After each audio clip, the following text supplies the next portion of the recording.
आज डोंबिवली शहरामध्ये भारतीय जनता पार्टीचे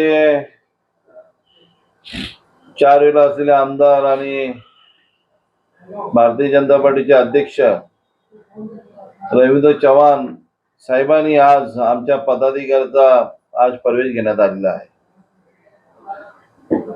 मधल्या 1 महिन्यापूर्वी सन्माननीय शिवसेना पक्षाचे मुख्य नेते आदरणीय माजी मुख्यमंत्री आणि आताचे उपमुख्यमंत्री एकनाथजी शिंदे साहेब आणि भारतीय जनता पार्टीचे मुख्यमंत्री सन्माननीय देवेंद्रजी फडणवीस साहेब यांच्यात चर्चा झाल्यानंतर की भारतीय जनता पार्टीचा कुठलाही पदाधिकारी शिवसेनेत घ्यायचा नाही आणि शिवसेनेचाही पदाधिकारी भारतीय जनता पार्टीमध्ये घ्यायचा नाही असं ठरलेलं असताना सुद्धा आज आमच्या एका पदाधिकाऱ्याचा आज प्रवेश घेण्यात आलेला आहे. मी त्याचा निषेध करतो.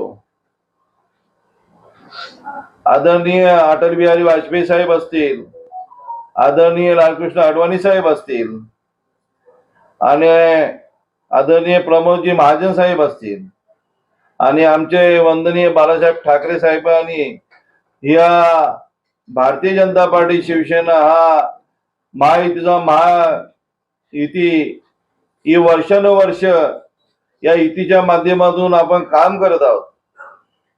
केंद्रामध्ये पण महायुतीची सत्ता आहे, राज्यामध्ये पण महायुतीची सत्ता आहे आणि मग ते असून सुद्धा राज्यामध्ये ठरलेलं असून सुद्धा आज आमच्या एका कार्यकर्त्याचा प्रवेश घेण्यात आलेला आहे. आज आमच्याही शिवसेना पक्षाकडे भरपूर अशी लाईन आहे. मी ती डिक्लेअर पण करू शकतो कोण कोण येणार आहेत आपल्याकडे, पण आम्ही एकदा दिलेला शब्द हा कधी न मोडणारा शिवसैनिक आहे. कारण ही वंदनीय बाळासाहेब ठाकरे साहेबांची सेना आहे. एकदा शब्द दिला म्हणजे शब्द दिला आणि इथे अनेक उमेदवार प्रचंड प्रमाणात इच्छुक आहेत शिवसेनेमध्ये.